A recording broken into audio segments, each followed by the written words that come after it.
아멘.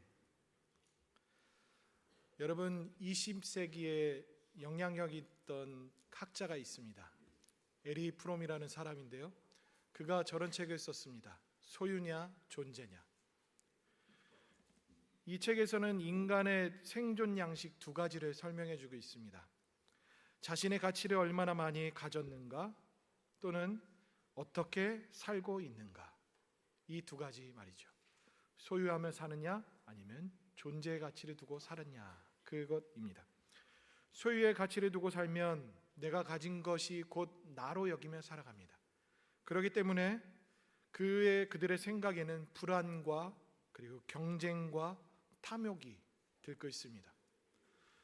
이에 반면에 존재의 가치를 두고 살면 나는 누구인가를 되짚어 봅니다. 그리고 나는 왜 살아가는가를 생각하죠. 그랬을 때 진정한 자유와 기쁨을 누리는 방법이 무엇일까 찾으며 살아갑니다. 여기에서 존재의 목적과 그 가치를 어떻게 아느냐, 얼마나 아느냐에 따라서 인생이 다르다는 것을 설명해 줍니다. 그런 의미에서 저와 여러분들은 이 질문을 한 해 동안 계속 하셨으면 좋겠습니다. 교회란 무엇인가? 교회란 무엇인가? 우리는 교회입니다. 우리는 취미거리가 걸맞는 사람들끼리 모인 동호회가 아닙니다. 그리고 영리기관도 아닙니다. 그래서 기업이나 그 이익집단이 아니라는 것이죠. 또한 우리는 가문을 이어서 신앙생활을 하시는 가정들이 많지만, 그럼에도 불구하고 우리는 모두가 다 가족 공동체는 또 아닙니다. 그렇다면 교회는 무슨 공동체일까 우리는 되짚어 봐야 됩니다. 중세시대에 거대한 성당을 짓던 3명의 벽돌공이 있었습니다. 그 사람들에게 어느 한 사람이 질문을 합니다. 당신은 지금 무엇을 하고 있습니까? 이렇게 첫 번째 사람한테 물었습니다. 그때 그 사람은 짜증 섞인 말로 이렇게 얘기합니다. 눈이 있으면 보십시오. 떼약볕에서 이렇게 죽지 못해 벽돌을 쌓고 있지 않습니까? 이렇게 말을 하죠. 그에게는 지금 하는 일이 고통이고 그의 삶은 생존을 위한 투쟁일 뿐입니다. 근데 두 번째 사람에게는 똑같은 질문을 했습니다. 그 사람은 무미건조한 말로 돈을 벌고 있습니다. 일당을 받아야 우리 가족이 먹고 살지 않겠습니까? 이 사람에게는 그가 하는 일은 삶의 수단일 뿐 목적이 불분명했습니다. 세 번째 벽돌공에게 그에게 질문을 했습니다. 근데 그는 남달랐습니다. 그는 비록 땀이 범벅이었지만 눈빛이 초롱초롱하게 빛났습니다. 그의 대답은 이렇습니다. 나는 지금 하나님의 영광이 머무를 아름다운 성전을 짓고 있습니다. 이 벽돌 하나가 누군가에게는 위로의 장소가 될 것이고 누군가에게는 하나님을 만나는 통로가 될 것입니다. 이렇게 말했다고 합니다. 여러분, 이 이야기를 통해서 우리가 그 대답들의 차이점을 무엇을 발견할 수 있습니까? 어떤 부분이 차이점이 있습니까? 바로 목적입니다. 나는 왜 이 일을 하는가? 나는 왜 존재하는가? 그 존재의 목적, 그것이 그들에게는 사명이었습니다. 그 사명이 있고 없음에 따라 그들이 행하는 일들의 결실도 다르다는 것, 그리고 그 공동체가 하는 그 힘과 그리고 결실들도 다르다는 것을 알게 됩니다. 그렇다면 이쯤에서 질문을 안 할 수가 없겠지요. 우리 동산교회는 무엇을 위해서 존재합니까? 우리 동산교회의 존재 가치가 무엇입니까? 여러분들은 이곳에 왜 오셨습니까? 우리가 모여서 무엇을 해야 합니까? 73년을 이제 맞이하는 이 시점에 우리는 한 해 동안 무엇을 하며 살아가야 합니까? 이런 작업은 살아가는 내내 우리에게 되짚어볼 이유가 있습니다. 그래야 분명해지고 그래야 공동체가 선명한 일들을 해낼 수 있기 때문에 그렇습니다. 우리에겐 분명한 사명이 있습니다. 주어진 역할, 주어진 일들이 있습니다. 주님이 오시기 전까지 힘써야 할 사명, 오늘부터 저와 여러분들은 이것을 놓고 한 가지 한 가지 되짚어보며 새기며 나아가려고 합니다. 다윗은 오늘 본문에서 고백을 했습니다. 함께 읽어보실까요? 내 영혼이 여호와를 자랑하리니 곤고한 자들이 이를 듣고 기뻐하리로다. 다윗은 하나님을 자랑하고 기뻐했습니다. 심지어 낙심하고 고통 가운데 있는 자들, 그들에게도 향하여서 관심을 품고 자랑했습니다. 그랬을 때에 그들도 함께 기뻐한다라고 고백합니다. 저는 올 한 해 우리 교회의 비전으로 하나님을 자랑하는 교회로 삼았습니다. 우리 동산교회가 하나님을 자랑하는 교회가 되기를 간절히 소망합니다. 심지어 우리 교회가 우리끼리만 자랑하는 것이 아니라 그것으로 말미암아 힘들고 어렵고 낙심 가운데 있고 곤고한 인생을 살아가는 자들에게도 그들에게도 기쁨이 되는 역사가 일어나길 간절히 소망합니다. 그런데 이 일이 쉽지 않다는 게 문제입니다. 명분은 좋고 목적은 분명하지만 이것을 해내기란 어려운 일이 아닙니다. 어려울 수밖에 없습니다. 다윗이 말한 내 영혼이 여호와를 자랑하리이다. 그리고 곤고한 자들이 듣고 기뻐할 것이다. 사실 이 고백은 다윗이 넉넉했고 평안했을 때 이 고백을 한 게 아닙니다. 여러분들 성경책을 한번 보십시오. 성경책에 오늘 본문 34편 1절 위에 제목이 뭐라고 되어 있습니까? 함께 읽어보실까요? 다윗이 아비멜렉 앞에서 미친 채 하다가 쫓겨나서 지은 시. 상황이 명확하죠. 우리가 2절만 봤을 때는 다윗이 신앙심이 좋다, 이런 마음으로 어떠한 좋은 상황에서 이런 말을 하는구나 라고 생각할 수 있지만 사실은 다윗의 환경은, 지금 처한 상황은 그리 좋지 않았습니다. 다윗이 사울 왕을 피해서 적국인 가드로 도망했습니다. 그곳에서 한 일은 무엇이냐면 정체가 탄로날까 두려워하다가 탄로나자 침을 질질 흘리며 대문짝을 벅벅벅벅 긁으면서 그렇게 생존했다는 것입니다. 가드는 어디냐면 그가 장수로서 나가서 이겼던, 패망시켰던 그 나라입니다. 그곳에 가서 생명을 부지할 수밖에 없는 그 처량한 다윗. 그런데 그곳에서 정체가 탄로나니 그렇게라도 살아남으려고 애썼던 다윗이었습니다. 겨우 목숨을 부지해서 빠져나왔지만 그의 인생은 헛헛했을 것이고 괴로웠을 것인데도 불구하고 그는 오늘 이 고백을 했다는 것입니다. 이 배경을 기억하고 다시 한번 읽어볼까요? 1절과 2절을 다시 한번 읽어보겠습니다. 시작. 내가 여호와를 항상 송축하며 내 입술로 항상 주를 찬양하리이다. 내 영혼이 여호와를 찬양하리니 곤고한 자들이 이를 듣고 기뻐하리로다. 엄청난 고백이 아닐 수 없습니다. 다윗은 깨달았습니다. 자신의 상황, 그 상황이 어떠하든지 내가 살아야 할 이유, 살아야 할 목적, 존재하는 그 목적이 분명했기 때문에 그는 자신이 어려운 상황일지라도 곤고하고 힘든 자들에게 그리고 하나님을 자랑하는 것을 잊지 않았다는 것입니다. 우리 동산교회도 이랬으면 좋겠습니다.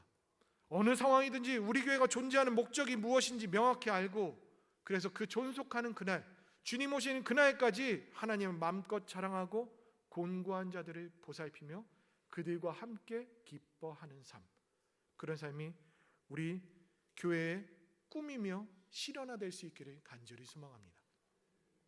그런 의미에서 우리가 붙들어야 할 세 가지 목적이 있습니다. 우리의 핵심 가치이기도 합니다. 첫 번째, 내가 하나님을 자랑해야 한다는 것입니다. 내가 하나님을 자랑해야 합니다. 교회를 공동체로만 인식하는 경향이 있습니다. 그런데 성경에서는 우리 개인 한 사람 한 사람이 하나님의 교회라라고도 말합니다. 먼저 고린도전서 3장 16절 말씀해 보시면 너희는 너희가 하나님의 성전인 것과 하나님의 성령이 너희 안에 계시는 것을 알지 못하느냐, 이렇게 바울 사도는 되묻습니다. 이 말은 무엇이냐면 너희들은 하나님의 성전이야 라는 것을 얘기하고 있고, 성령이 너희 안에 계셔. 그래서 역사하셔. 이 말을 얘기해 주고 있는 것입니다. 그런데 여기에서는 공동체를 강조하는 것 같이 보입니다. 그런데 바울 사도가 다른 본문에서는 이렇게도 표현합니다. 한번 보실까요? 고린도전서 6장 19절에서 20절 말씀 함께 읽겠습니다. 시작.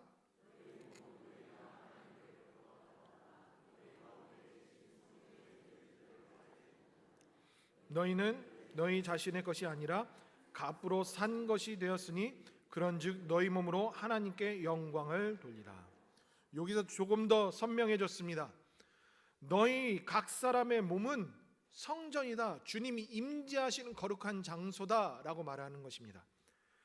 그렇기 때문에 우리는 교회이고 성전이라고 할 수 있습니다.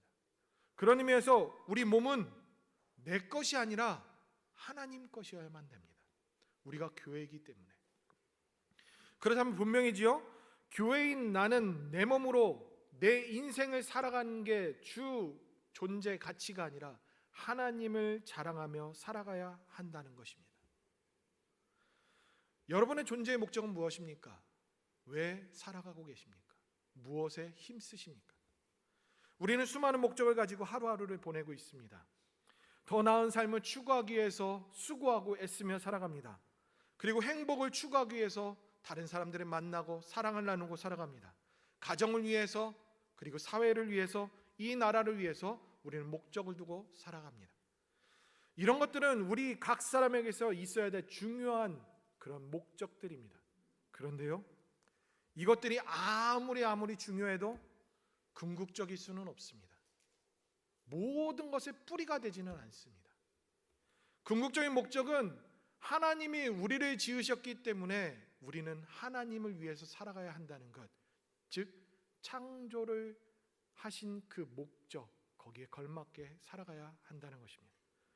단지 내 관점, 내 주변의 것들, 그 가치를 넘어 하나님께서 우리를 만드시고 교회를 세우신 그 목적, 그 근본적인 이유, 그것이 이 땅에서 우리가 감당해야 할 그 뿌리, 그 기본적인 가치, 그것이 무엇인지를 아는 것, 그게 궁극적인 목적입니다.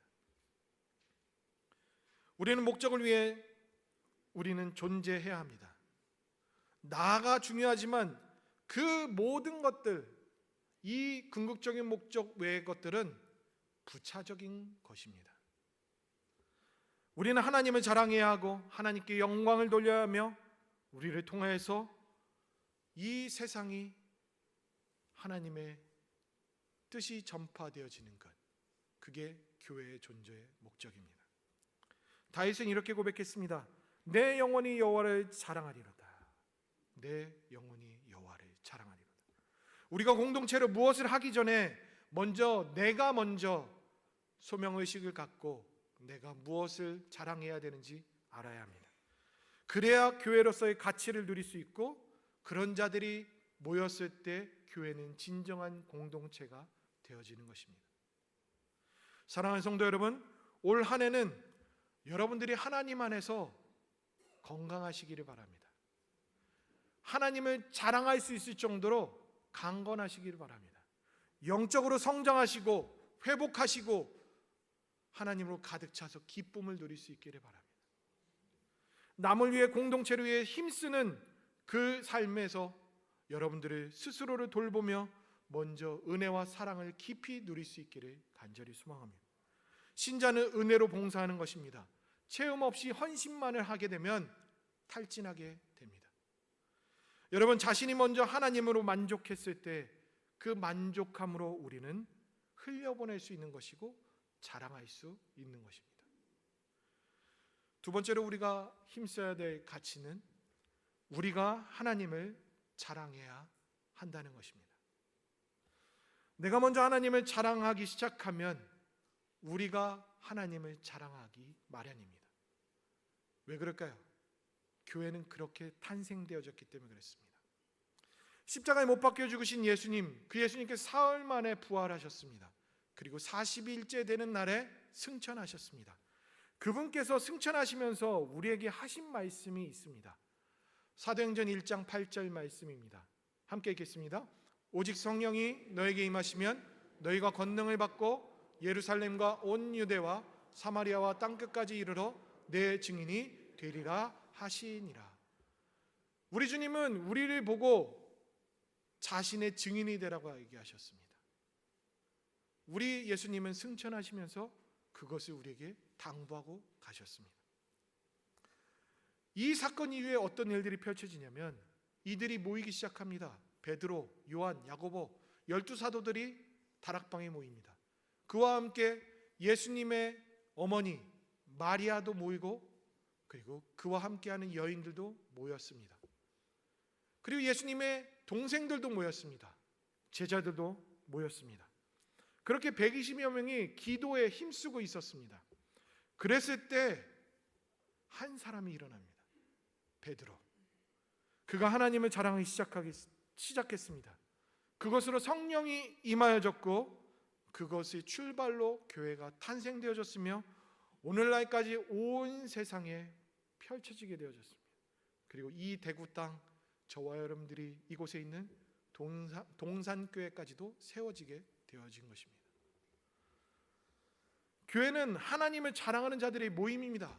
베드로 한 사람이 하나님을 자랑하기 시작했고 그 자랑하는 사람으로 인하여서 그들은 심령들이 뒤집어졌습니다. 성령의 불이 임하였습니다.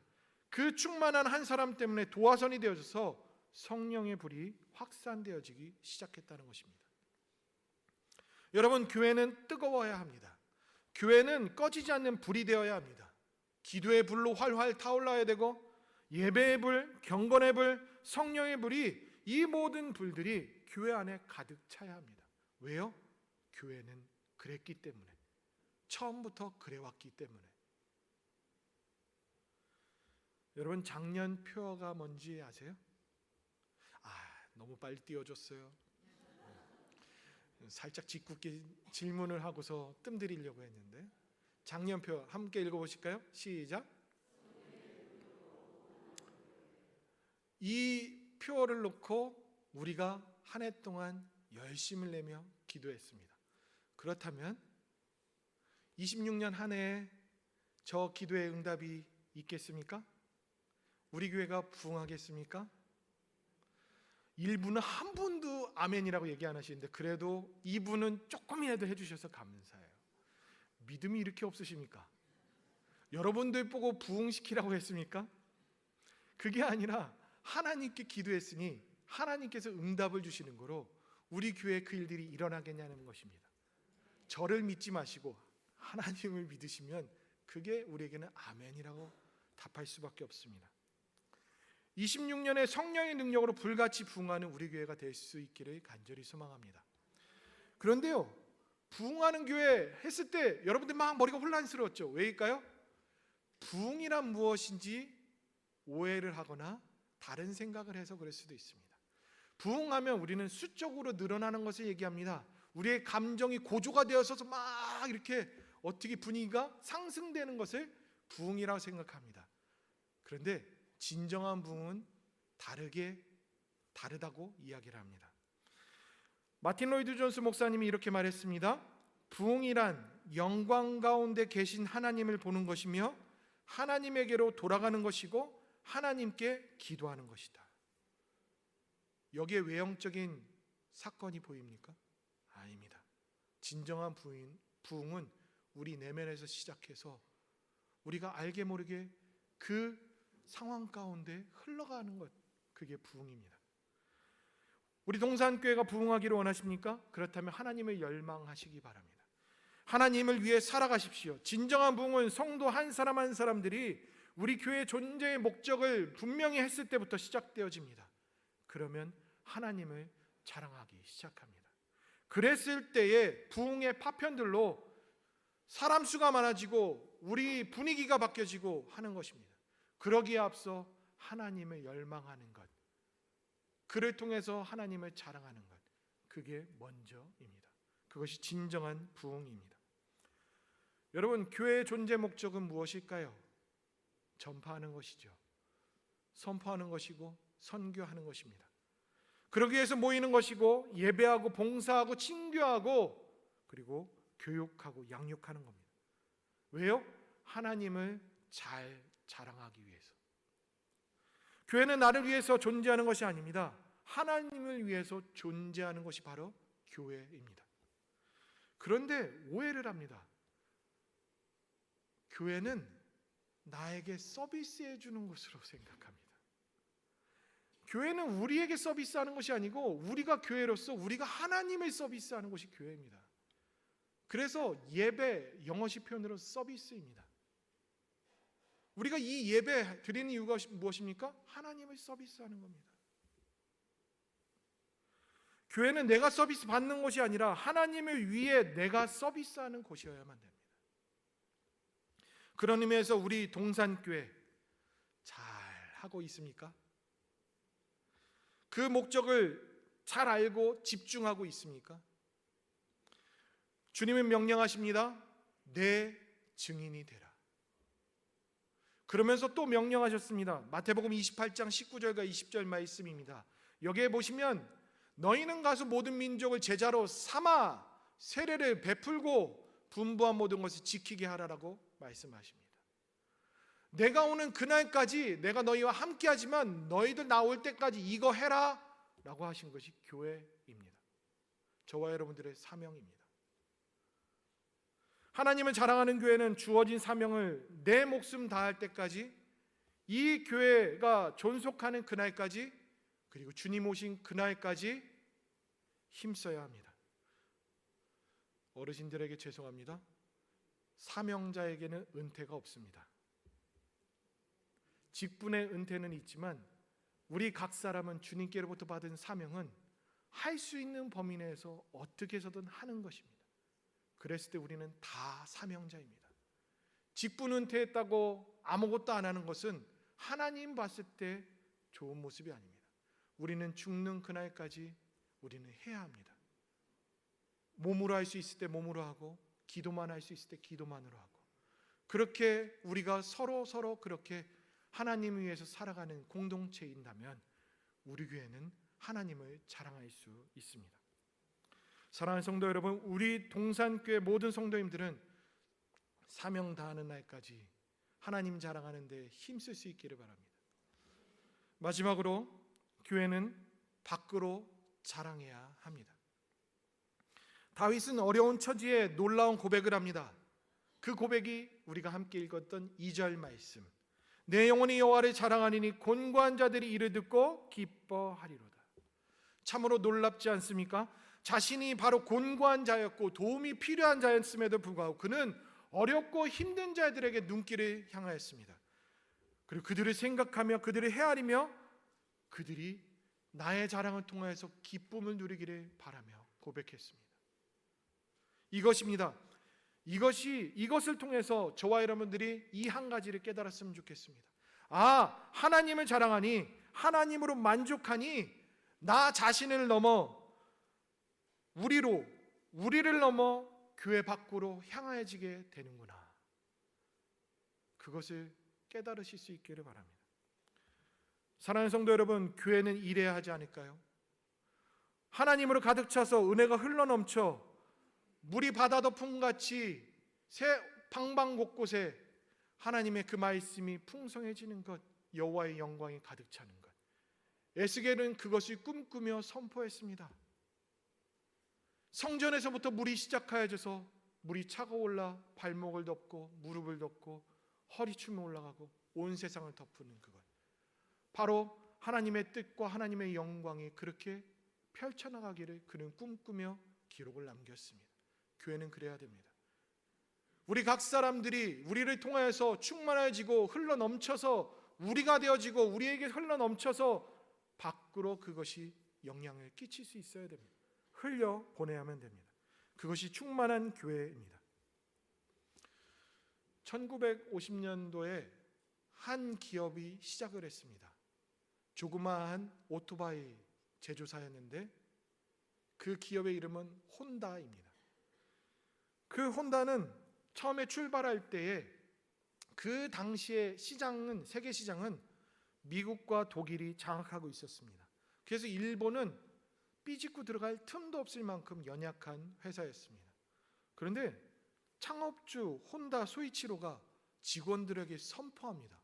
뭐라고 선포하냐면, 우리는 세계 최고의 레이스인 맨섬 TT 레이스에서 우승할 것입니다. 이제 신생 회사가 이 말을 엄포를 넣었습니다. 그랬을 때 직원들은 비웃었습니다. 사람들은 낄낄거리며 웃어댔습니다. 그런데 이 혼다 회장은 이어서 직원들에게 말하기를 이렇게 말했다고 합니다. 우리의 목적은 단순히 기계를 만들어 파는 것이 아닙니다. 우리의 기술력으로 세계를 놀라게 하여서 전쟁의 패배로 시리에 빠진 우리 국민에게 우리도 할 수 있다는 꿈과 희망을 주는 것입니다. 이 말을 들었던 직원들이 단합을 하기 시작했고 밤낮 연구에 매진했고 종국에는 그들은 세계 정상을 탈환했다고 합니다.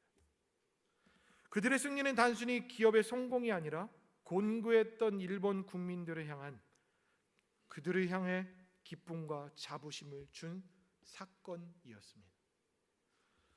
여러분, 우리 교회가 이런 혼다 기업처럼 일반 기업도 이 일들을 해내는데 하나님의 교회인 우리는 해낼 수 있지 않겠습니까? 이 지역의 우리 교회가, 이 송현동 일대 우리 교회가, 이 달서구와 대구시와 더 나아가서는 우리나라 가운데 우리 교회가 이런 존재 가치에 걸맞게 하나님을 자랑했을 때 밖으로도 그 놀라운 일들이 함께 기뻐하는 일들이 생기는 것을 저와 여러분들이 꿈꿀 수 있기를 바랍니다. 우리가 이 말씀을 부여잡고 살아가면 하나님은 일하십니다.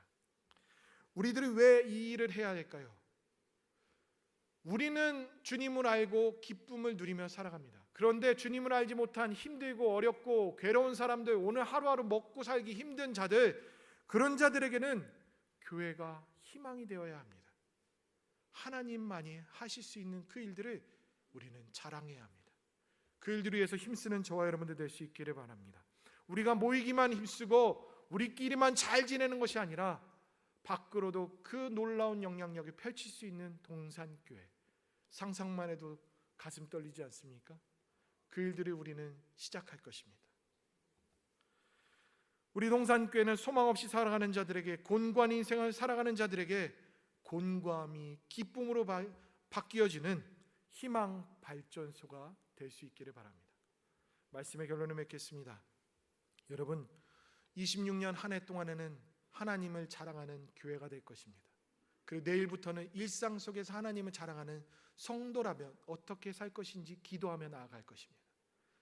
우리 한 해 동안 이것을 출발로 인하여서 우리 교회, 동산교회, 아니 각 사람인 내가 왜 사는 것일까, 그리스도인으로서 무엇을 해야 할까 분명히 아시며 우리가 먼저 충만해지고 그 충만함이 흘러넘쳐 우리가 모였을 때도 충만해지고 밖으로도 흘려보낼 줄 아는 우리 모든 교인들, 그리고 동산교회 모든 성도인들 될 수 있기를 간절히 소망합니다. 기도하시겠습니다. 살아계신 하나님, 주신 말씀을 떠올리며 꿈꿔봅니다. 다윗의 고백이 가능할 수 없었던 그 상황 가운데서도 자신의 존재 가치와 목적을 분명히 아니 어디에 눈길을 돌려야 될지, 무엇을 해야 할지 깨달으며 고백했습니다. 하나님, 우리도 하나님을 자랑하게 하여 주옵소서. 우리를 통하여 세상이 기뻐하게 하여 주옵소서. 그 일들을 위하여 저희들을 사용하여 주시고 우리의 마음을 먼저 충만케 하셔서 우리가 모였을 때 같이 충만하며 흘러넘치는 참된 교회와 같은 교회 공동체가 되게 하여 주시옵소서. 예수님의 이름으로 기도드리옵나이다. 아멘.